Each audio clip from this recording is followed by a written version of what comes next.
മനുഷ്യൻ ലക്ഷ്യം തെറ്റാനുള്ള കാരണങ്ങളും പരിഹാരമാർഗങ്ങളും. മനുഷ്യൻ തന്റെ വിളി അനുസരിച്ച് ലക്ഷ്യം മുന്നിൽ കണ്ട് ദൈവത്തെ മഹത്വപ്പെടുത്തി ജീവിച്ച് ദൈവാനുഗ്രഹങ്ങൾ പ്രാപിക്കുന്നതിന് പകരം ദൈവത്തെ അവിശ്വസിച്ച് ദൈവകൽപ്പന ലംഘിക്കുകയും ദൈവത്തിൽ നിന്ന് അകലുകയും ചെയ്തു. അങ്ങനെ പ്രപഞ്ചത്തിലേക്ക് മനുഷ്യന്റെ പാപം മൂലം തിന്മ രംഗപ്രവേശനം ചെയ്തു. തിന്മയുടെ ഉത്ഭവത്തിന് 7 പ്രധാന കാരണങ്ങളാണ് ഉൽപ്പത്തി പുസ്തകം 1 മുതൽ 11 വരെയുള്ള അധ്യായങ്ങളിൽ നമുക്ക് കാണാൻ കഴിയുന്നത്.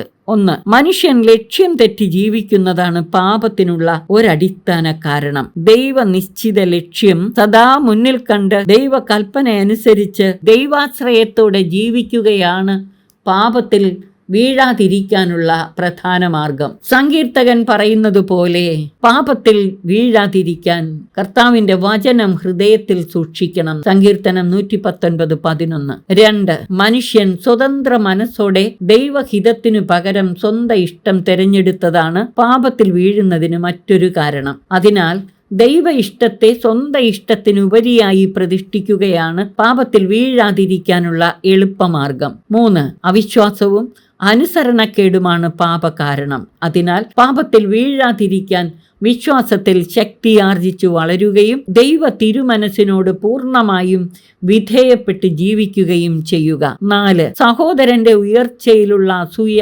പാപത്തിലേക്ക് നയിക്കുന്നു. സഹോദര സ്നേഹമാണ് പരിഹാരമാർഗം. 5. ജഡമോഹങ്ങൾ നമ്മെ ദൈവത്തിൽ നിന്ന് അകറ്റി പാപത്തിലാഴ്ത്തും. ജഡത്തിന്റെ പ്രവണതകളെ ആത്മാവിനാൽ നിഹനിക്കുകയാണ് പരിഹാരമാർഗം. 6. അജ്ഞത പാപ കാരണമാകുന്നു. ദൈവിക അറിവിലും ജ്ഞാനത്തിലും വളരുക പരിഹാരമാർഗമാണ്.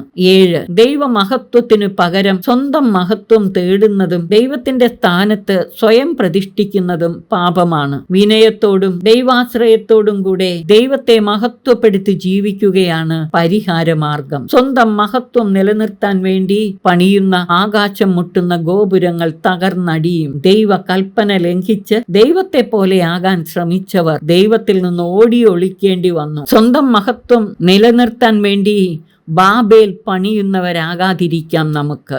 രൂപരഹിതമായവയെ രൂപപ്പെടുത്തുകയും ഇരുളകറ്റുകയും എല്ലാം നവീകരിക്കുകയും ചെയ്യുന്ന ദൈവാത്മാവിൻ്റെ അതിശക്തമായ ഇടപെടൽ ഇന്ന് നമ്മുടെ ഇടയിൽ അനിവാര്യമായിരിക്കുന്നു. എങ്കിൽ മാത്രമേ ഇന്ന് നമുക്ക് പാപ സാഹചര്യങ്ങളെ തരണം ചെയ്ത് മുന്നേറാൻ സാധിക്കുകയുള്ളൂ. അതിനായി പരിശുദ്ധാത്മാവായ ദൈവത്തോട് നമുക്ക് നിരന്തരം പ്രാർത്ഥിക്കാം. സർവശക്തൻ നമ്മെ അനുഗ്രഹിച്ച് ആശീർവദിക്കട്ടെ. ആമേൻ.